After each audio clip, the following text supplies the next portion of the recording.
Hallelujah, hallelujah. ಆರಾಧನೆಗಾಗಿ ಸೇರಿ ಬಂದ ನಿಮ್ಮೆಲ್ಲರನ್ನ ಕರ್ತನಲ್ಲಿ ವಂದಿಸಿ ನಾನು ಆರಾಧನೆಗೆ ಸ್ವಾಸನಾಗಿದ್ದೇನೆ. ಈ ದಿನದ ನಿಮಿತ್ತವಾಗಿ ಎಷ್ಟು ಜನ ಸಂತೋಷವಾಗಿದ್ದೀರಿ?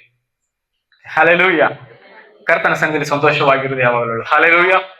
ಸ್ವಲ್ಪ ಸಮಯ ನಾವು ಕೆಲವು ವಾಕ್ಯಗಳು ನಾವು ಧ್ಯಾನ ಮಾಡಿಕೊಳ್ಳೋಣ. 2 ಪೂರ್ವಕಾಲ ವೃತ್ತಾಂತ 20ನೇ ಅಧ್ಯಾಯ 1ನೇ ವಚನ ಓದಿಕೊಳ್ಳೋಣ. 2ನೇ ಪೂರ್ವಕಾಲ ವೃತ್ತಾಂತ 20ನೇ ಅಧ್ಯಾಯ 1ನೇ ವಚನ.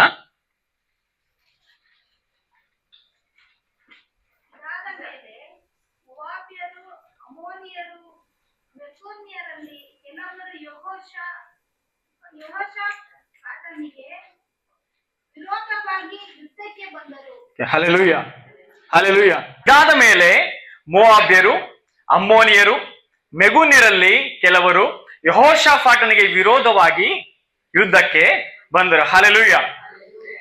ಈ ಯೆಹೋಷಾಫಾಟನ ಎಷ್ಟು ಜನಕ್ಕೆ ಗೊತ್ತಿದ್ದಾನೆ? ಎಷ್ಟು ಜನ ಕೇಳಿದಿರಿ ಹೆಸರನ್ನ? ಯೆಹೋಷಾಫಾಟ ಯಾರಿತನು? ಯಾರಿಗರಸನು? ಯಾರಿಗರಸನು?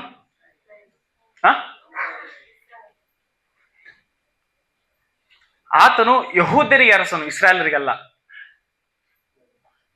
ಯಹೂದ್ಯರ ಅರಸನು. ಹಲ್ಲೆಲೂಯ. ಈ ಯೆಹೋಷಾಫಾಟನ ಕುರಿತಾಗಿ ನಾನು ಹಿನ್ನೆಲೆಯನ್ನ ನಾನು ನಿಮಗೆ ಹೇಳ್ತೇನೆ. ಈ ಯೆಹೋಷಾಫಾಟನು ಅರಸನಾದ ಆಸನ ಮಗನು. ಯಹೂದ್ಯರಿಗೆ ಮತ್ತೆ ಇಸ್ರಾಯೇಲರಿಗೆ ಬೇರೆ ಬೇರೆ ಅರಸರಿರ್ತಾರೆ.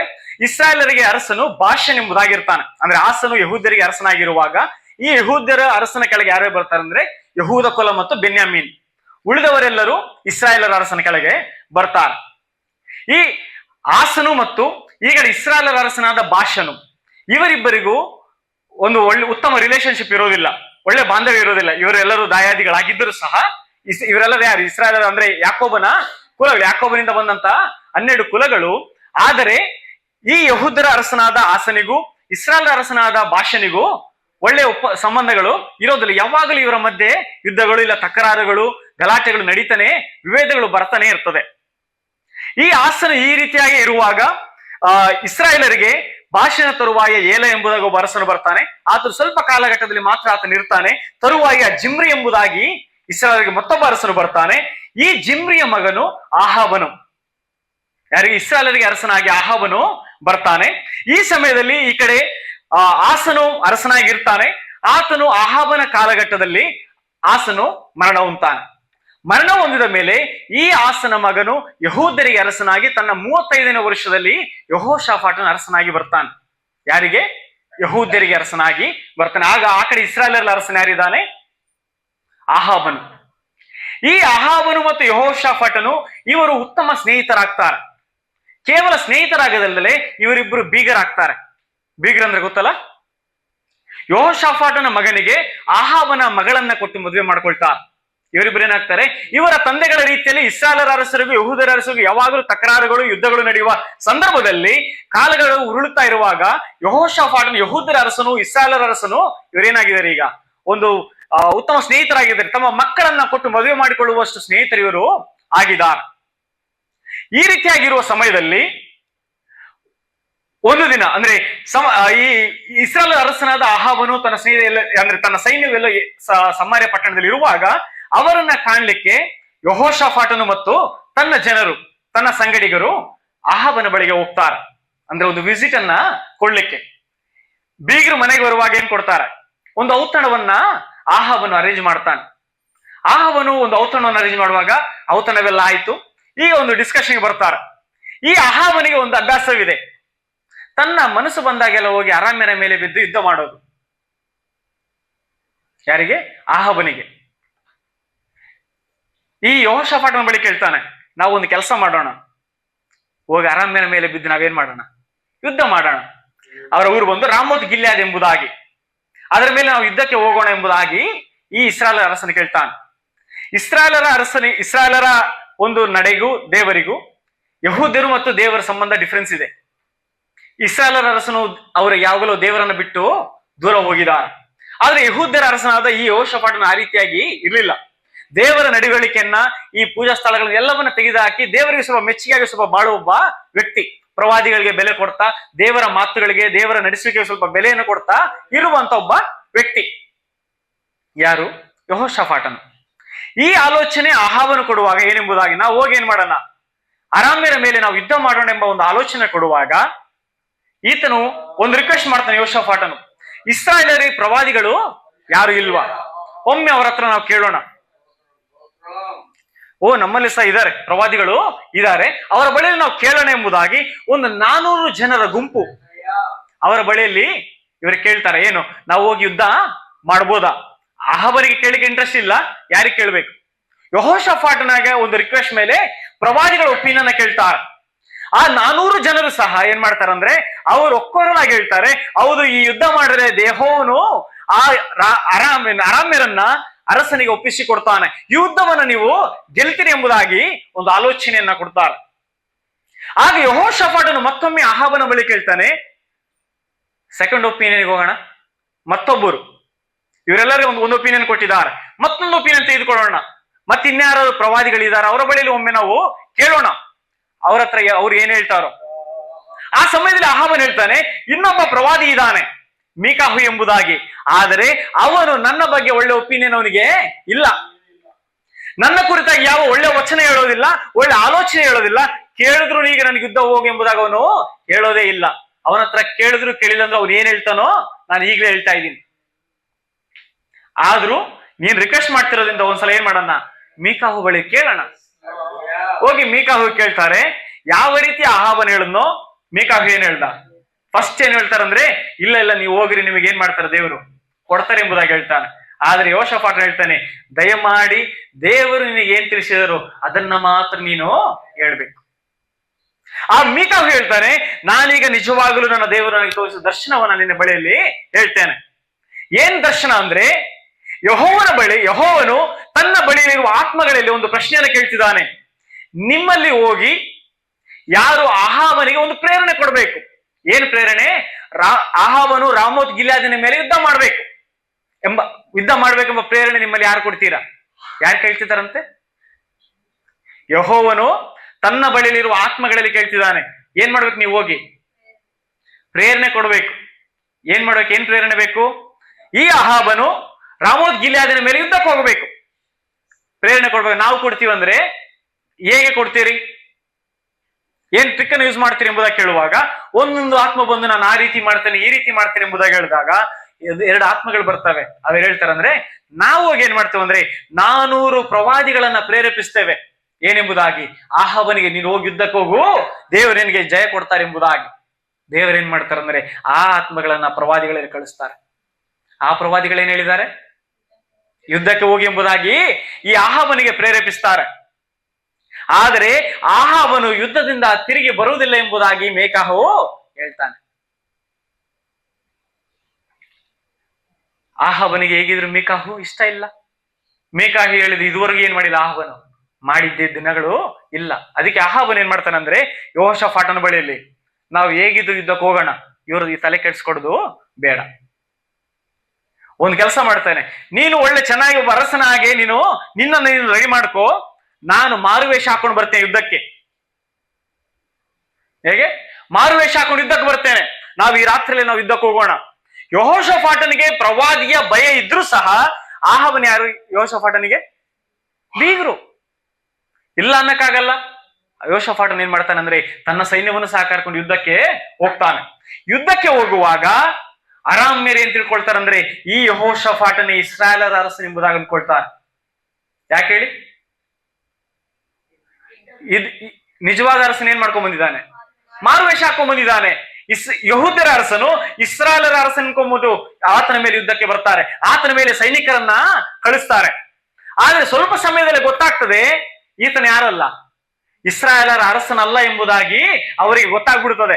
ಗೊತ್ತಾಗಿ ಯೆಹೋಷಾಫಾಟನಿಂದ ದೂರ ಹೋಗ್ತಾರೆ. ಈತನಿಗೂ ಇಸ್ರಾಯೇಲಿಗೂ ಸಂಬಂಧವೂ ಇಲ್ಲ, ಈತನ ಮೇಲೆ ಯುದ್ಧ ಮಾಡಿದ್ರೆ ನಮಗೆ ಯಾವ ಲಾಭವೂ ಇಲ್ಲ ಎಂಬುದಾಗಿ ಅವರಿಗೆ ಗೊತ್ತಾಗಿ ಅವರು ಇಸ್ರಾಯೇಲ್ ಅರಸನ ನೋಡ್ಕೊಂಡು ಹೋಗ್ತಾರೆ. ಆದ್ರೆ ಅಹಾಬನನ್ನ ಅವರು ಕಂಡುಹಿಡಿಯಲಿಕ್ಕೆ ಸಾಧ್ಯವೋ ಆಗಲ್ಲ, ಎಲ್ಲಿದ್ದಾನೆಂಬುದಾಗಿ. ಯಾಕಂದ್ರೆ ಆತ ಯುದ್ಧ ಡ್ರೆಸ್ ಅಲ್ಲಿ ಇಲ್ಲ, ಅರಸನನ್ನ ಕಂಡುಹಿಡಿಯುವ ರೀತಿಯಲ್ಲಿ ಅಹಾಬನಿಲ್ಲ. ಆದರೆ ಒಬ್ಬ ಸಿಪಾಯಿ ಸುಮ್ಮನೆ ಗುರಿ ಇಲ್ಲದೆ ಒಂದು ಈಟಿಯನ್ನ ಬಿಸಾಕ್ತಾನೆ. ಗುರಿ ಇಲ್ಲ, ಎಲ್ಲಿಗೆ ಹೋಗ್ಬೇಕು ಟಾರ್ಗೆಟ್ ಆತನಿಗಿಲ್ಲ. ಗುರಿ ಇಲ್ಲದೆ ಒಂದು ಈಟಿಯನ್ನು ಎಸೆಯುವಾಗ ಈ ಕವಚ ಹಾಕೊಂಡಿರ್ತಾರಲ್ಲ, ಕವಚದ ಸಂಧಿಯಲ್ಲಿ ಬಂದು ಆಹಾಬನಿಗೆ ಚುಚ್ಕೊಳ್ಳುತ್ತದು. ಆಹಾಬನಿಗೆ ಹೊಡಿಬೇಕಂತ ಹಾಕಿದ್ದಲ್ಲ, ಅಥವಾ ಆಹಾಬನು ಎಂಬುದಾಗಿ ಸಹ ಗೊತ್ತಿಲ್ಲ. ಅಲ್ಲಿ ಒಂದು ಅದು ಬೀಳುವಾಗ ಆಹಾಬನ್ ಏನಾಗ್ತಾನಂದ್ರೆ ಅಲ್ಲಿ ಆತನಿಗೆ ಸರಿಯಾಗಿ ಪೆಟ್ಟು ಬೀಳುತ್ತೆ. ನನ್ನನ್ನು ಯುದ್ಧ ರಂಗದಿಂದ ಕರ್ಕೊಂಡು ಹೊರಡೆ ಹೋಗ್ರಿ ಎಂಬುದಾಗಿ ಹೇಳುವಾಗ ಎಷ್ಟು ಪ್ರಯತ್ನ ಮಾಡಿದ್ರು ಆತನನ್ನ ಹೊರಗೆ ಕರ್ಕೊಂಡು ಬರ್ಲಿಕ್ಕೆ ಸಾಧ್ಯನೇ ಆಗಲ್ಲ. ಕಾರಣ ಅಷ್ಟು ಜನರ ಇವನೇ ಕರ್ಕೊಂಡು ಹೋಗಿದ್ದು. ಫುಲ್ ಜನಜಂಗುಳಿ, ಹೊರ ಬರ್ಲಿಕ್ಕೆ ಆಗ್ತಾ ಇಲ್ಲ. ಆಹಾಬನು ಯುದ್ಧ ಭೂಮಿಯಲ್ಲೇ ಸತ್ತೋಗ್ತಾನೆ. ಸತ್ತೋದ ಮೇಲೆ ಆಹಾಬನ ಮಗನು ಇಸ್ರಾಯೇಲರಿಗೆ ಅರಸನಾಗ್ತಾನೆ. ಈ ಸಮಯದಲ್ಲಿ ಏನಾಗತ್ತಂದ್ರೆ ಆಹಾಬನು ಸತ್ತೋದ ಎಂಬುದಾಗಿ ಮೋವಾಬ್ಯರಿಗೆ ಗೊತ್ತಾಗತ್ತೆ. ಮೋವಾಬ್ಯರು ಇಸ್ರಾಯೇಲರ ಮೇಲೆ ಯುದ್ಧಕ್ಕೆ ಬರ್ತಾರೆ. ಯುದ್ಧಕ್ಕೆ ಬಂದು ಆಹಾಬನ ಮಗನನ್ನ ಕೊಲ್ತಾರೆ. ಆಹಾಬ್ ಹೋದ ಮೇಲೆ ನೆಕ್ಸ್ಟ್ ಯಾರಿದ್ದಾರೆ? ಈಗ ಆಹಾಬನು ಹೋದ, ಆಹಾಬನ ಮಗನನ್ನ ಕೊಂದಾಕಿದ್ರು. ಈಗ ನೆಕ್ಸ್ಟ್ ಮೋವಾಬ್ಯರು, ಅಮ್ಮೋನ್ಯರು, ಯಾರಂತೆ ಮೆಗುನ್ಯರು ಯಾರ ಮೇಲೆ ಯುದ್ಧಕ್ಕೆ ಬಂದಿದ್ದಾರೆ? ಯಾರ ಮೇಲೆ ಬಂದಿದ್ದಾರೆ? ಯೆಹೋಷಾಫಾಟನ ಮೇಲೆ ಯುದ್ಧಕ್ಕೆ ಬಂದಿದ್ದಾರೆ.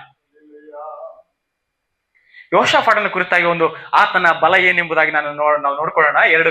2ನೇ ಪೂರ್ವಕಾಲ ವೃತ್ತಾಂತ 17ನೇ ಅಧ್ಯಾಯ 13ರಿಂದ 18ನೇ ವಚನದವರೆಗೂ. ಯೆಹೂದದ ಪಟ್ಟಣಗಳಲ್ಲಿ ದೊಡ್ಡ, ನೀವು ಗಮನಿಸಬೇಕು, ಇದು ಯೆಹೋಷಾಫಾಟನ ಒಂದು ಸೈನ್ಯದ ಕುರಿತಾಗಿ ನಾವು ನೋಡ್ತಿದ್ವಿ. ಆತನ ಬಲವೇ ಎಷ್ಟಿದೆ, ಅದರ ಸ್ಟ್ರೆಂತ್ ಏನಿದೆ ಎಂಬುದಾಗಿ. ಯೆಹೂದದ ಪಟ್ಟಣಗಳಲ್ಲಿ ದೊಡ್ಡ ಪದಾರ್ಥ ಸಂಗ್ರಹವು, ಯೆರೂಸಲೇಮಿನಲ್ಲಿ ರಣವೀರರಾದ ಭಟರು ಇದ್ದರು. ಗೋತ್ರಗಳ ಪ್ರಕಾರ ಲೆಕ್ಕಿಸಲ್ಪಟ್ಟ ಇವರ ಗೋತ್ರ ಪ್ರಧಾನರು ಯಾರೆಂದರೆ ಯೆಹೂದ್ಯರಲ್ಲಿ 3 ಲಕ್ಷ ಮಂದಿ, ರಣವೀರರ ಅಧಿಪತಿಯಾದ ಅದ್ನ. ಗಮನಿಸಿ, ಅದ್ನ ಎಂಬುದಾಗಿ ಒಬ್ಬ ಅಧಿಪತಿ ಇದ್ದಾನೆ. ಆತನ ಕೆಳಗೆ ಎಷ್ಟು ಜನ ಇದ್ದಾರೆ? 3 ಲಕ್ಷ ಮಂದಿ ಇದ್ದಾರೆ. ನೆಕ್ಸ್ಟ್, ಇವನ ತರುವಾಯ 2,80,000 ಮಂದಿ ರಣವೀರರ ಅಧಿಪತಿಯಾದ ಯೋಹಾನನ್ ಎಂಬುದಾಗಿ ಒಬ್ಬ ಇನ್ನೊಬ್ಬ ಅಧಿಪತಿ ಇದ್ದಾನೆ. ಇವರೆಲ್ಲ ಗೋತ್ರ ಪ್ರಧಾನರು. ಇವನ ಕೆಳಗೆ ಎಷ್ಟು ಜನ ಇದ್ದಾರೆ? 2,80,000 ಮಂದಿ. ತರುವಾಯ 2 ಲಕ್ಷ ಮಂದಿ ರಣವೀರರೊಡನೆ ಸ್ವೇಚ್ಛೆಯಿಂದ, ಅಂದ್ರೆ ವಾಲಂಟ್ರಿ ಆಗಿರೋರು. ಓದಿ, ತನ್ನನ್ನು ಯೆಹೋವನಿಗೆ ಪ್ರತಿಷ್ಠಿಸಿಕೊಂಡ ಜಿಕ್ರಿಯ ಮಗನಾದ ಅಮಸ್ಯ. ಇವರೆಲ್ಲ ಯಾರು? ವಾಲಂಟಿಯರಿಯಾಗಿ, ಅಂದ್ರೆ ತಮಗ್ ತಾವೇ ಸ್ವಪ್ರತಿಷ್ಠೆ ಮಾಡ್ಕೊಂಡಿರೋ ಎಷ್ಟು ಜನ? 2 ಲಕ್ಷ ಮಂದಿ ರಣವೀರರು. ಮುಂದೆ ಬೆನ್ಯಾಮೀನರು. ಇಷ್ಟುವರೆಗೆ ನಾವು ನೋಡಿದವರಲ್ಲ ಯೆಹೂದ್ಯರಲ್ಲಿ ಇರೋರು. ಈಗಿರೋರು ಬೆನ್ಯಾಮೀನರು. ಎಷ್ಟು ಜನ ಇದ್ದಾರೆ? ಬೆನ್ಯಾಮೀನರಲ್ಲಿ ಬಿಲ್ಲು ಗುರಾಣಿಗಳನ್ನು ಹಿಡಿದುಕೊಂಡ 2 ಲಕ್ಷ ಸೈನಿಕರ ನಾಯಕನು ರಣವೀರನೂ ಆದ ಎಲ್ಲಿಯಾದ ಎಂಬುದಾಗಿ ಬೆನ್ಯಾಮೀನ ಒಬ್ಬ ಅಧಿಪತಿ. ಈತನ ಕೆಳಗೆ ಎಷ್ಟು ಜನ ಇದ್ದಾರೆ? 2 ಲಕ್ಷ ಸೈನಿಕರಿದ್ದಾರೆ. ನೆಕ್ಸ್ಟ್, ಇವನ ತರುವಾಯ 1,80,000 ಮಂದಿ ಯುದ್ಧ ಸನ್ನದ್ಧರ ನಾಯಕನಾದ ಯೆಹೋಜಾಬಾದ್. ಇವನ ಕೆಳಗೆ ಎಷ್ಟು ಜನ ಇದ್ದಾರೆ? 1,80,000 ಜನರಿದ್ದಾರೆ. ಹಲ್ಲೆಲೂಯಾ. ಇದೆಲ್ಲ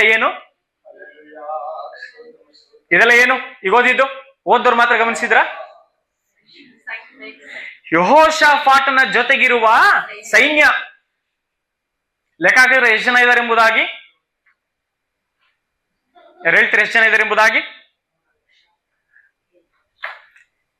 ಅದ್ನನ ಕೆಳಗೆ 3 ಲಕ್ಷ ಮಂದಿ, ಯೋಹಾನನ ಕೆಳಗೆ 2,80,000 ಮಂದಿ, ಆಮೇಲೆ ಅಮಸ್ಯನ ಕೆಳಗೆ 2 ಲಕ್ಷ ಮಂದಿ, ಎಲ್ಯಾದನ ಕೆಳಗೆ 2 ಲಕ್ಷ ಸೈನಿಕರು, ಮತ್ತು ಯೆಹೋಜಾದಾಬ್ ಕೆಳಗಡೆ 1,80,000 ಮಂದಿ. ಟೋಟಲ್ ಎಷ್ಟು? 11,60,000 ಜನ ಯಾರಿದ್ರಲ್ಲ? ಸೈನಿಕರು.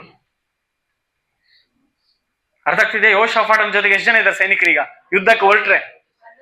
11,60,000 ಜನ ಸೈನಿಕರು ಯೆಹೋಷಾಫಾಟನ ಬಳಿದ್ದಾರೆ. ಇವರೆಲ್ಲ ಇಸ್ರಾಯೇಲರಲ್ಲ, 2 ಕುಲ.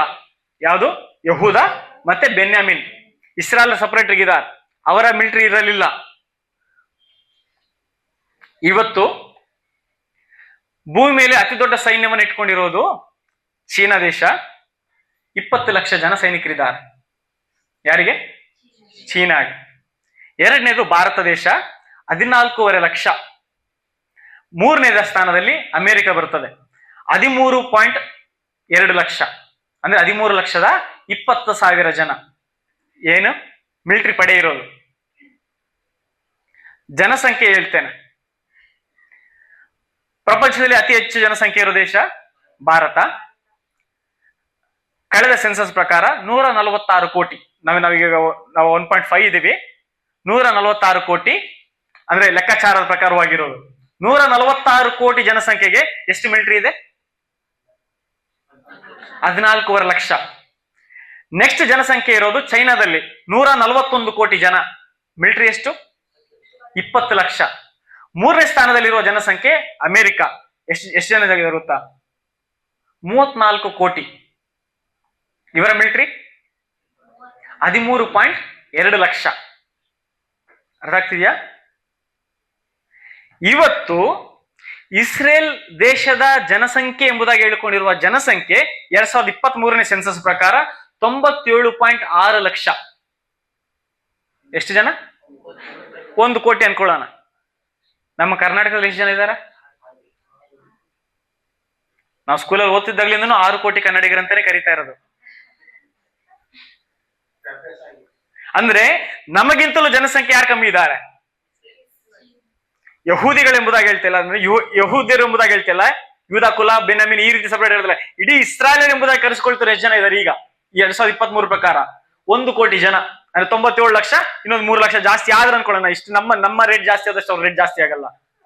1 ಕೋಟಿ ಜನ.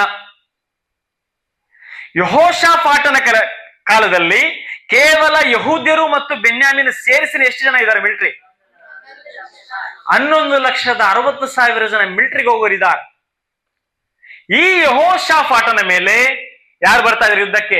ಮೋವಾಬ್ಯರು, ಅಮ್ಮೋನಿಯರು, ಮೆಗೂನ್ಯರು ಒಟ್ಟಿಗೆ ಸೇರಿಸಿ ಏನ್ ಮಾಡ್ತಿದ್ದಾರೆ? ಯುದ್ಧಕ್ಕೆ ಬರ್ತಿದ್ದಾರೆ. ಈಗ ಓದೋಣ 20ನೇ ಅಧ್ಯಾಯ ಮೊದಲ 3 ವಚನ ನಾವು ಓದಿಕೊಳ್ಳೋಣ. ಇದಾದ ಮೇಲೆ ಮೋವಾಬ್ಯರು, ಅಮ್ಮೋನಿಯರು, ಮೆಗೂನ್ಯರಲ್ಲಿ ಕೆಲವರು ಯೆಹೋಷಾಫಾಟನ ವಿರುದ್ಧವಾಗಿ ಯುದ್ಧಕ್ಕೆ ಬಂದರು. ಈ 3 ಗುಂಪುಗಳು ಒಟ್ಟಾಗಿ ಯೆಹೋಷಾಫಾಟನಿಗೆ ವಿರುದ್ಧವಾಗಿ ಯುದ್ಧಕ್ಕೆ ಬರ್ತಿದ್ದಾರೆ. ಯೆಹೋಷಾಫಾಟನ್ ಎಂದು ಹೇಳುವಾಗ ನಾವು 17ನೇ ಅಧ್ಯಾಯದಲ್ಲಿ ನಾವು ಈಗಾಗಲೇ ಓದಿದ ವಾಕ್ಯದ ಮೇಲೆ ನಾವು ಓದ್ಕೊಳ್ತಾ ಬಂದ್ರೆ, ಯೆಹೋಷಾಫಾಟನ ಜೊತೆಯಲ್ಲಿ ಯೆಹೋವನು ಇದ್ದದರಿಂದ ಯೆಹೋವನ ಭಯವು ತನ್ನ ಸುತ್ತಲಿರುವ ದೇಶಗಳಲ್ಲಿ ಇತ್ತು. ಈ 17ನೇ ಅಧ್ಯಾಯ 11-12 ವಚನ ನೋಡಿ. ನಾ ಇನ್ನೂ ಸ್ವಲ್ಪ ಮೇಲಿಂದ ಹೋದಮ್ಮ. ಯಹೂದದ ಸುತ್ತಣ ದೇಶಗಳ ರಾಜ್ಯಗಳವರೆಗೆ ಯೆಹೋವನ ಭಯವಿದ್ದದರಿಂದ ಅವರು ಯೆಹೋಷಾಫಾಟನೊಡನೆ ಯುದ್ಧಕ್ಕೆ ಬರಲಿಲ್ಲ. ನೆಕ್ಸ್ಟ್ ನೋಡ್ತೇವೆ, ಫಿಲಿಸ್ಟಿಯರು ಸಹ ಏನ್ ಕೊಡ್ತಾ ಇದ್ದಾರೆ ಈತನಿಗೆ? ಕಪ್ಪವನ್ನ ಕೊಡ್ತಿದ್ದಾರೆ. ಕಪ್ಪ ಕೊಡೋದು ಯಾರು? ಯಾರು ತಮ್ಮನ್ನ ಇನ್ನೊಬ್ಬರಿಗೆ ಅಡಿಯಾಳಿಯಾಗಿ ಒಪ್ಪಿಸಿ ಕೊಟ್ಟು ಬಿಟ್ಟಿರ್ತಾರೋ ಅವರೇನ್ ಮಾಡ್ತಾರೆ? ಕಪ್ಪವನ್ನು ಕೊಡ್ಬೇಕು. ಯಾಕಂದ್ರೆ ಅವ್ರು ಸೋತಿದ್ದಾರೆ ಅಥವಾ ಅವರ ಕೆಳಗೆ ಅವರು ಈಗ ಫ್ರೀಯಾಗಿ ಇರಕ್ಕೆ ಆಗಲ್ಲ. ಅದಕ್ಕೋಸ್ಕರ ಏನ್ ಕೊಡ್ಬೇಕು? ಕಪ್ಪವನ್ನ ಕೊಡ್ಬೇಕು. ಯಾಕಂದ್ರೆ ಅವರ ನಾಡಿನಲ್ಲಿ ನಾವು ಇದೆ ಎಂಬುದಾಗಿ, ಯಾಕಂದ್ರೆ ಅವರ ಮೇಲೆ ನಾವು ಯುದ್ಧವನ್ನ ಸೋತಿರೋದ್ರಿಂದ, ಅವರ ನಾಡಿನಲ್ಲಿ ನಾವು ಇರೋದ್ರಿಂದ ಏನ್ ಕೊಡ್ಬೇಕು? ಅವರ ನಾಡಿನಲ್ಲಿ ಇರ್ಲಿಕ್ಕೆ ಕಪ್ಪವನ್ನ ಕೊಡ್ಬೇಕು. ಇದು ಯೆಹೋಷಾಫಾಟನ ಒಂದು ಪ್ರೊಫೈಲ್ ಇದೆ, ಇಷ್ಟು ಸ್ಟ್ರಾಂಗ್ ಇದೆ. ಸುತ್ತಮುತ್ತಲಿರೋರು ಯೆಹೋಷಾಫಾಟನ ಮೇಲೆ ಯುದ್ಧ ಮಾಡ್ಲಿಕ್ಕೆ ಏನ್ ಮಾಡ್ತಾರೆ? ಎದುರ್ತಾರೆ. ಯಾಕಂದ್ರೆ ಯೆಹೋಷಾಫಾಟನ ಜೊತೆ ಯಾರಿದಾರಂತೆ? ಯೆಹೋವನಿದ್ದಾನೆ. ಫಿಲಿಸ್ಟಿಯರವರು ಯೆಹೋಷಾಫಾಟನಿಗೆ ಕಪ್ಪವನ್ನ ಕೊಡ್ತಾ ಇದ್ದಾರೆ. ಆತನ ಪದಾರ್ಥ ಸ್ಥಳಗಳು ಅದು ರಿಚ್ ಆಗಿ ತುಂಬಿಸ್ಕೊಂಡಿದೆ. ಆತನ ಸೈನ್ಯವು ತುಂಬಿದೆ. ಒಂದು ದಿನ ಬರುತ್ತೆ, ಒಂದು ಯುದ್ಧವು ಊಹಿಸದ ರೀತಿಯಲ್ಲಿ ಬರ್ತಾ ಇದೆ. ನೆನೆಸದ ರೀತಿಯಲ್ಲಿ ಯೆಹೋಷಾಫಾಟನ ಮೇಲೆ ಯುದ್ಧವು ಬರ್ತಾ ಇದೆ.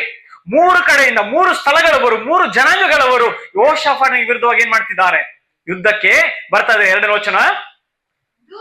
ದೂತರು ಬಂದು ಯೆಹೋಷಾಫಾಟನಿಗೆ, ಮಹಾ ಸಮೂಹವು ನಿನಗೆ ವಿರೋಧವಾಗಿ ಲವಣ ಸಮುದ್ರದ ಆಚೆಯಲ್ಲಿರುವ ಅರಾಮ್ ಪ್ರಾಂತದ ಕಡೆಯಿಂದ ಬಂದು ಈಗ ಹೆಂಗೆ ನೆನೆಸಿಕೊಳ್ಳುವ ಅಜೆಚೋನ್ ತಾಮಾರಿನಲ್ಲಿರುತ್ತಾರೆ ಎಂದು ತಿಳಿಸಿದಾಗ, ಈಗ ಬಂದು ಏನ್ ಮಾಡ್ತಿದ್ದಾರೆ? ಇವರೆಲ್ಲ ಯುದ್ಧಕ್ಕೆ ಬರ್ತಿದ್ದಾರೆ. ಎಲ್ಲಿವರೆಗೆ ಬಂದಿದ್ದಾರೆ? ಈಗಾಗಲೇ ಅಂದ್ರೆ ಲವಣ ಸಮುದ್ರದ ಆಚೆ ಡೆಡ್ ಸಿ ಇದೆಯಲ್ಲ, ಅದ್ರ ಆಚೆ ಇದ್ದಾರೆ. ಬಂದು ಲೆಕ್ಕಾಚಾರ ಅಂದ್ರೆ ಶಾಸ್ತ್ರವನ್ನು ನೋಡುವಾಗ ಹೇಳ್ತಾರೆ ಅಂದ್ರೆ ಸುಮಾರು 40 ಮೈಲ್ ದೂರದಲ್ಲಿ ಅವರಿಗಾಗಲೇ ರೀಚ್ ಆಗಿಬಿಟ್ಟಿದ್ದಾರೆ. ಎಷ್ಟೊತ್ತಿರುತ್ತೆ ಬರ್ಲಿಕ್ಕೆ? ಇವತ್ತಲ್ದಿದ್ರೆ ನಾಳೆ ಸಂಜೆ ಅಷ್ಟೊಳಗೆ ಎಲ್ಲಿರ್ತಾರೆ ಅವರು? ಮನೆ ಬಾಗಿಲಲ್ಲಿ ಬಂದು ನಿಂತ್ಕೊಳ್ತಾರೆ. ತುಂಬಾ ದೊಡ್ಡದೇನೂ ಅಲ್ಲ ಪ್ರಾಂತ, ಇದು ತುಂಬಾ ಚಿಕ್ಕ ಪ್ರಾಂತ್ಯ. ಈಗಾಗಲೇ ಅವರು ಬಂದು ಮನೆ ಹೊಸ್ತಿಲಲ್ಲಿ ಇದ್ದಾರೆ. ಬಂದು ದೂತರು ಬಂದು ಯಾರಿಗೆ ತಿಳಿಸ್ತಾರೆ? ಯೆಹೋಷಾಫಾಟನಿಗೆ ತಿಳಿಸುವಾಗ ಯೆಹೋಷಾಫಾಟನು ಏನಾಗಿದ್ದಾನೆ ಓದಿ. ಯೆಹೋಷಾಫಾಟನು ಹೆದರಿ ಯೆಹೋವನನ್ನೇ ಆಶ್ರಯಿಸಿಕೊಳ್ಳಬೇಕೆಂದು ನಿರ್ಣಯಿಸಿಕೊಂಡು ಯೆಹೂದ್ಯರೆಲ್ಲರೂ ಉಪವಾಸ ಮಾಡಬೇಕೆಂದು ಪ್ರಕಟಿಸಿದನು. ಹಲ್ಲೆಲೂಯಾ. ಸೈನ್ಯ ಎಷ್ಟಿದೆ? 11.5 ಲಕ್ಷ ಸೈನ್ಯ ಇದೆ. ಸುತ್ತಮುತ್ತಲಿರೋರು ಎಲ್ಲರಿಗೂ ಇದನಿಗೆ ಭಯ ಇದೆ. ಫಿಲಿಸ್ಟಿಯರು ಇದನಿಗೆ ಕಪ್ಪ ಕೊಡ್ತಿದ್ದಾರೆ. ಆದ್ರೂ ಯೆಹೋಷಾಫಾಟನಿಗೆ ಏನುಂಟಾಗಿದೆ? ಭಯ ಆಗ್ತಾ ಇದೆ. ಹಲ್ಲೆಲೂಯಾ. ಯಾಕಂದ್ರೆ ಒಮ್ಮೆಲೆ ಬಂದು ಯೆಹೋಷಾಫಾಟನಿಗಿರೋ ಸೈನ್ಯದ ಮುಂದೆ ಇವರು ಏನೂ ಅಲ್ಲ. ಆದ್ರೆ ಮಹಾ ಸೈನ್ಯವು ಯೆಹೋಷಾಫಾಟನ ಹುಡುಕೊಂಡು ಆತನ ಮನೆ ಬಾಗಿಲಿಗೆ ಬರುವಾಗ ಯೆಹೋಷಾಫಾಟನಿಗೆ ಏನ್ ಮಾಡ್ಬೇಕು ಗೊತ್ತಾಗ್ತಾ ಇಲ್ಲ. ಒಂದೊಂದಾಗಿದ್ರೆ ಇಷ್ಟೊತ್ತಿಗೆಲ್ಲ ಕ್ರ್ಯಾಕ್ ಮಾಡ್ಬಿಟ್ಟಿದ್ದ, ಏಳ್ದಲೆ ಬಂದ್ರು ಯುದ್ಧಗಳನ್ನ ಗೆಲ್ತಿದ್ದ. ಆದರೆ ಪರಿಸ್ಥಿತಿ ಆಗಿಲ್ಲ. ಒಮ್ಮೆಲೆ ಬಂದು ಕಷ್ಟಗಳೇನಾಗಿದೆ? ಎಲ್ಲಾ ಕಡೆ ಎತ್ತ ನೋಡಿದ್ರೆ ಏನ್ ಬರ್ತಾ ಇದೆ? ಕಷ್ಟಗಳು, ಕಣ್ಣೀರುಗಳೇ ಈತನಿಗೆ ಕಾಣ್ತಾ ಇದೆ. ಆತನು ಯೆಹೂದ್ಯರಿಗೆ ಹೇಳ್ತಿದ್ದಾನೆ, ನಮಗೆ ಯಾವ ಮಾರ್ಗವೂ ಇಲ್ಲ. ನಮ್ಮ ಸೈನ್ಯವಲ್ಲ, ನಾವು ಸುತ್ತಮುತ್ತಲಿರುವ ನಮ್ಮ ಕೆಳಗಿರುವ ರಾಜರುಗಳಲ್ಲ, ಬೇರೆ ಪ್ರಾಂತಗಳಲ್ಲಿರುವ ನಮಗೆ ಸಪೋರ್ಟ್ ಕೊಡುವ ನಮ್ಮ ಅಲಯನ್ಸ್ಗಳಲ್ಲ. ಆದ್ರೆ ಏನ್ ಮಾಡ್ಬೇಕಂತೆ? ಏನನ್ನ ನೋಡಕಂತೆ? ಯೆಹೋವನನ್ನೇ ಆಶ್ರಯಿಸಬೇಕೆಂಬುದಾಗಿ ಆತನ ಹೇಳ್ತಿದ್ದಾನೆ. ನೀವು ಹೋಗಿ ನಾನು ಯೆಹೋವನನ್ನು ಆಶ್ರಯಿಸ್ತೇನೆ, ನೀವು ಏನ್ ಮಾಡ್ರಿ? ಯೆಹೋವನನ್ನ ಆಶ್ರಯಿಸಿರೆಂಬುದಾಗಿ ಅವರನ್ನ ಪ್ರೋತ್ಸಾಹ ಮಾಡ್ತಾ ಇದ್ದಾನೆ. ಕೀರ್ತನೆಗಳು 118 8 ಮತ್ತು 9 ವಚನ ಓದಿಕೊಳ್ಳೋಣ.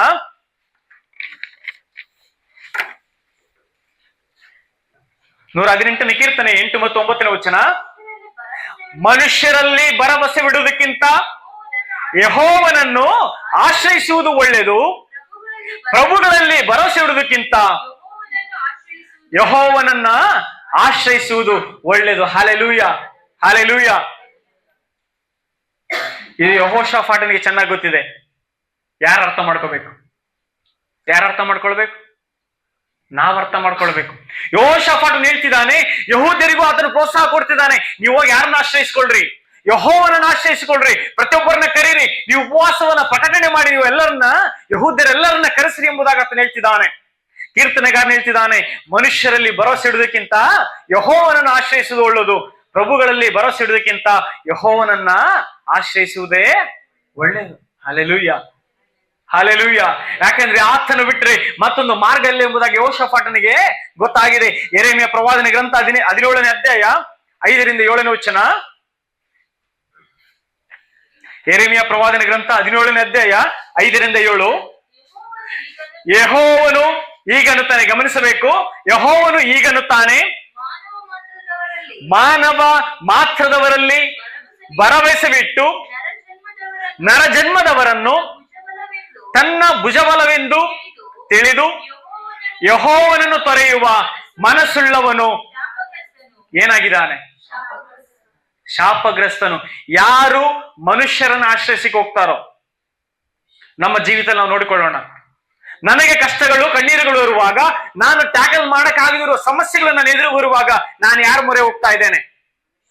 ಕಣ್ಣೀರು ಜಾಸ್ತಿ ಆಗುವಾಗ, ಕಷ್ಟಗಳು ಎದುರಾಗುವಾಗ, ಸಾಲಬಾಧೆಗಳು ಎದುರಾಗುವಾಗ ನಾನು ಯಾರನ್ನ ಮೊರೆ ಹೋಗ್ತಾ ಇದ್ದೇನೆ? ಯಾವ ಮನುಷ್ಯ ಮಾತ್ರದಲ್ಲಿ ಮೊರೆ ಹೋಗ್ತಿದ್ದಾನೆ, ಇವರೇ ನನಗೆ ಆಶ್ರಯ ಎಂಬುದಾಗಿ ಭರವಸೆ ಇಡ್ತಿದ್ದಾರೆ, ಆ ಮನುಷ್ಯನ ಏನಾಗ್ತಿದ್ದಾನೆ? ಶಾಪಗ್ರಸ್ತನು. ಶಾಪವು ಎಲ್ಲಿಂದನೂ ಬರೋದಿಲ್ಲ, ನಮ್ಮ ದೇವರನ್ನ ಪಕ್ಕಕ್ಕಿಟ್ಟರೆ ಸಾಕು ನಾವು ಬರ್ತದೆ. ಶಾಪವನ್ನ ನಾವೇ ತಂದು ಕೊಡ್ತೇವೆ. ಯಾವ ಸಮಯದಲ್ಲಿ ನಾವು ಯೆಹೋವನನ್ನ, ನಮ್ಮ ದೇವರನ್ನು ಪಕ್ಕಕ್ಕಿಟ್ಟು ಮನುಷ್ಯನನ್ನ ಮುಂದೆ ಇಡ್ತೇವೋ ಏನ್ ತಂದು ಕೊಡ್ತಾ ಇದ್ದೇವೆ? ಇದನ್ನ ಯಾರು ಹೇಳ್ತಿದ್ದಾರೆ? ಯೆಹೋವನು ಹೇಳ್ತಿದ್ದಾನೆ. ಯಾಕಂದ್ರೆ ಇಸ್ರಾಯೇಲ್ ಕೆಲಸ ಮಾಡ್ತಿದ್ದಾರೆ. ಕಷ್ಟಗಳು ಬರುವಾಗ, ಯುದ್ಧಗಳು ಬರುವಾಗ ಯಾರು ಮೊರೆ ಹೋಗ್ತಿದ್ದಾರೆ? ಮನುಷ್ಯರನ್ನು ಹುಡುಕಿ ಹೋಗ್ತಾ ಇದ್ದಾರೆ. ಆದ್ರೆ ಯೆಹೋವನು ಹೇಳ್ತಿದ್ದಾನೆ, ಮನುಷ್ಯ ಮಾತ್ರದಲ್ಲಿ ಭರವಸೆ ಇಡುವವನು ಶಾಪಗ್ರಸ್ತನೋ ಆಗ್ತಾನೆ. 6ನೇ ವಚನ. ಇವನು ಅಡವಿಯಲ್ಲಿನ ಜಾಲಿಗೆ ಸಮಾನನು, ಶುಭ ಸಂಭವಿಸಿದರು ಅದನ್ನು ಕಾಣನು. ಯಾರು ವಾಸಿಸದ ಚೌಳು ನೆಲವಾಗಿರುವ ಅರಣ್ಯದ ಬೆಗ್ಗಾಡಿನಲ್ಲಿ ವಾಸಿಸುವ ಸ್ಥಿತಿಯೇ ಅವನದು. ಯಾರ್ದು? ಯಾರು ಮನುಷ್ಯರಲ್ಲಿ ಭರವಸೆ ಬಿಡ್ತಾರೋ, ಯಾರು ಮನುಷ್ಯರನ್ನ ಆಶ್ರಯಿಸ್ತಾರೋ, ಅಯ್ಯೋ ಇಂಥವ್ರು ಇದ್ರೆ ನಮಗೇನ್ ಕೊಡ್ತಿದ್ರು, ಒಳ್ಳೆ ಸಲಹೆಗಳನ್ನ ಕೊಡ್ತಿದ್ರು, ಇಂಥವ್ರಿದ್ರೆ ನಮಗೆ ಸಹಾಯ ಹಸ್ತ ಚಾಚ್ತಾ ಇದ್ರು, ಅವರಿರುವವರೆಗೂ ನಮಗೆ ಯಾವ ಭಯ ಇರ್ಲಿಲ್ಲ. ಇವ್ರು ಹೇಳ್ತಾರೆ, ಒಂದು ವೇಳೆ ಆ ಆಲೋಚನೆ ನಿಮ್ಮಲ್ಲಿ ಇರುವುದಾದ್ರೆ ಏನಾಗ್ತಾ ಇದೆಯಾ?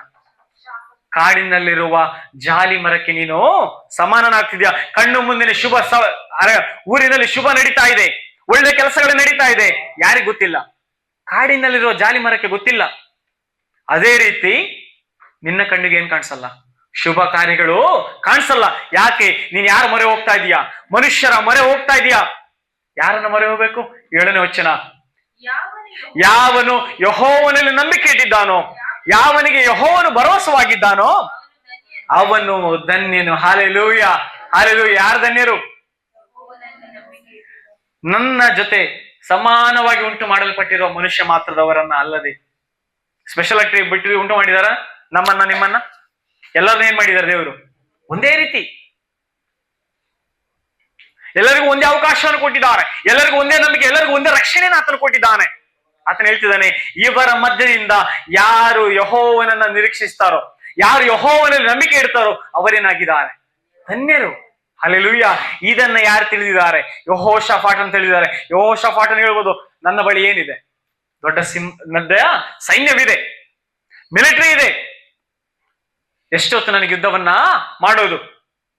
ಆದ್ರೆ ಆ ಯೆಹೋಷಾಫಾಟನೇ ಹೇಳ್ತಿದ್ದಾನೆ, ಆತನ ಬಳಿ ಪದಾರ್ಥ ಗೃಹದಲ್ಲಿ ಏನಿದೆ? ಬೇಕಾದಷ್ಟು ಆಹಾರವಿದೆ, ಬೇಕಾದಷ್ಟು ಸೈನ್ಯವಿದೆ, ಒಳ್ಳೆ ಶ್ರೀಮಂತಿಕೆ ಇದೆ, ಯೆಹೋವನು ಆತನ ಜೊತೆಗಿದ್ದಾನೆಂಬ ಈಗಾಗಲೇ ಭರವಸೆ ಇದೆ. ಆಹಾಬನು ಕೊಲ್ಲಲ್ಪಟ್ಟರು ಸಹ ಯೆಹೋಷಾಫಾಟನು ಏನ್ ಮಾಡಲ್ಪಟ್ಟಿದ್ದಾನೆ? ಅಲ್ಲಿಂದ ತಪ್ಪಿಸ್ಕೊಂಡು ಮನೆಗೆ ಬಂದಿದ್ದಾನೆ, ಕ್ಷೇಮವಾಗಿ ಮನೆಗೆ ಬಂದಿದ್ದಾನೆ. ಅಷ್ಟು ಕರುಣೆ ಯಾರ ಮೇಲಿದೆ? ಯೆಹೋಷಾಫಾಟನ ಮೇಲಿದೆ. ಆದ್ರೆ ಆತನ ಏನ್ ಮಾಡ್ತಾ ಇಲ್ಲ? ಇವೆಲ್ಲವನ್ನು ನೋಡ್ಕೊಂಡು ತನ್ನ ಹಿರಿಮೆಯನ್ನ ಪಡ್ಕೊಳ್ಳೋದು ಆತನ ಹೇಳ್ತಿದ್ದಾನೆ, ಯೆಹೂದ್ಯರನ್ನು ಸಹ ನೀವೇನ್ ಮಾಡ್ರಿ? ಹೋಗಿ ಪ್ರೋತ್ಸಾಹ ಕೊಡ್ರಿ. ನಾನಷ್ಟೇ ಅಲ್ಲ, ಇಡೀ ಯೆಹೂದ್ಯರೆಲ್ಲ ಏನ್ ಮಾಡ್ಬೇಕು? ಈ ಸಮಯದಲ್ಲಿ ಹೋಗಿ ಯೆಹೋವನನ್ನ ಆಶ್ರಯಿಸಬೇಕು. ಹಾಲೆಲೂಯ. ನಾವು ತಿರುಗಿ ಓದಿದ ವಾಕ್ಯವನ್ನ 2 ಪೂರ್ವಕಾಲವೃತ್ತಾಂತ 20ನೇ ಅಧ್ಯಾಯ 15ನೇ ವಚನ. ಅವನು ಅಂದ್ರೆ ಇವರೆಲ್ಲರೂ ಯೆಹೋವನನ್ನು ಆಶ್ರಯಿಸಲಿಕ್ಕೆ ಯೆಹೂದ್ಯರೆಲ್ಲ ಸೇರಿ ಬರ್ತಾರೆ, ಆರಾಧನೆ ಮಾಡ್ತಾರೆ, ಪ್ರಾರ್ಥನೆಗಳನ್ನು ಮಾಡ್ತಾರೆ, ಯಜ್ಞಗಳನ್ನು ಮಾಡ್ತಾರೆ. ಅವರ ಮಧ್ಯದಲ್ಲಿ ಒಬ್ಬಾತನಿಗೆ ಆತ್ಮನ ಪ್ರೇರಣೆ ಆಗ್ತದೆ. ಆತನ ಏನ್ ಮಾಡ್ತಾನೆ ಈ ಸಮಯದಲ್ಲಿ? ಅವನು ಎಲ್ಲಾ ಯೆಹೂದ್ಯರೇ ಅವರ ಮಧ್ಯದಲ್ಲಿ ನಿಂತು ಹೇಳ್ತಾ ಇದ್ದಾನೆ, ಎಲ್ಲಾ ಯೆಹೂದ್ಯರೇ, ಯೆರೂಸಲೇಮಿನವರೇ, ಅರಸನಾದ ಯೆಹೋಷಾಫಾಟನೇ. ಏನಂತೆ? ಯೆಹೋವನು ಹೇಳುವುದನ್ನ ಕೇಳಿರಿ. ನೀವೇನ್ ತೀರ್ಮಾನ ಮಾಡಿದ್ರಿ? ಯುದ್ಧಗಳು ಬರುವಾಗ, ಮನೆ ಬಾಗಿಲಿಗೆ ಸೈನ್ಯವು ಬಂದು ನಿಂತುಕೊಳ್ಳುವಾಗ ನೀವೇನ್ ಕೆಲಸ ಮಾಡಿದ್ರಿ? ಏನ್ ಕೆಲಸ ಮಾಡಿದೀರಾ? ನೀವೇನ್ ಕೆಲಸ ಮಾಡಿದೀರಾ? ಮನೆ ಬಾಗಿಲಿಗೆ ಯುದ್ಧ ಬಂದು ನಿಂತುಕೊಳ್ಳುವಾಗ ನೀವೇನ್ ಕೆಲಸ ಮಾಡಿದೀರಾ? ಯೆಹೋವನನ್ನು ಆಶ್ರಯಿಸಿದಿರ ತಾನೆ. ಈಗ ಯೆಹೋವನು ಮಾತನಾಡ್ತಿದ್ದಾನೆ. ಯೆಹೋವನು ಮಾತಾಡುವುದನ್ನ ನೀವು ಕೇಳ್ರಿ. ಏನ್ ಮಾತಾಡ್ತಿದ್ರೆ ಯೆಹೋವನು? ಈ ಮಹಾ ಸಮೂಹದ ನಿಮಿತ್ತವಾಗಿ ಕಳವಳಗೊಳ್ಳಬೇಡಿರಿ, ಹೆದರಬೇಡಿರಿ, ಯುದ್ಧವು ನಿಮ್ಮದಲ್ಲ, ದೇವರದೇ. Hallelujah, hallelujah. ಯುದ್ಧವು ನಿಮ್ಮದಲ್ಲ. ಮನೆ ಬಾಗಿಲಿಗೆ ಬಂದಿರೋ ಮಹಾ ಸಮೂಹವನ್ನ, ಮಹಾ ಸೈನ್ಯವನ್ನ ನೀನು ನೋಡಿ ಏನ್ ಮಾಡ್ಬೇಡ, ಕಳವಳಗೊಳ್ಳಬೇಡ. Hallelujah, hallelujah. ಕಾರಣ ಯುದ್ಧವು ಯಾರ್ದಲ್ಲ? ಯುದ್ಧವು ನಿಮ್ಮದಲ್ಲ. ಯೆಹೋಷಾಫಾಟನಿಗೆ ಯುದ್ಧವು ನಿನ್ನದಲ್ಲ. 11.5 ಲಕ್ಷ ಸೈನಿಕರದ ಯುದ್ಧವು ಅಲ್ಲ. ನಿನ್ನ ಸುತ್ತಮುತ್ತಲಿರುವ ಸಹಾಯವನ್ನು ಬೇಡುವ ಅವಶ್ಯಕತೆ ನಿನಗೆ ಇಲ್ಲ. ಕಾರಣ ಯುದ್ಧವು ಯಾರ್ದು? ಯುದ್ಧವು ಯೆಹೋವನದು. ಹಾಲೆಲೂಯ. ಯುದ್ಧವು ಆತನದಾದ್ರೆ ನಾವ್ ಯುದ್ಧ ಮಾಡಿ ಉಪಯೋಗ ಇದೆಯಾ?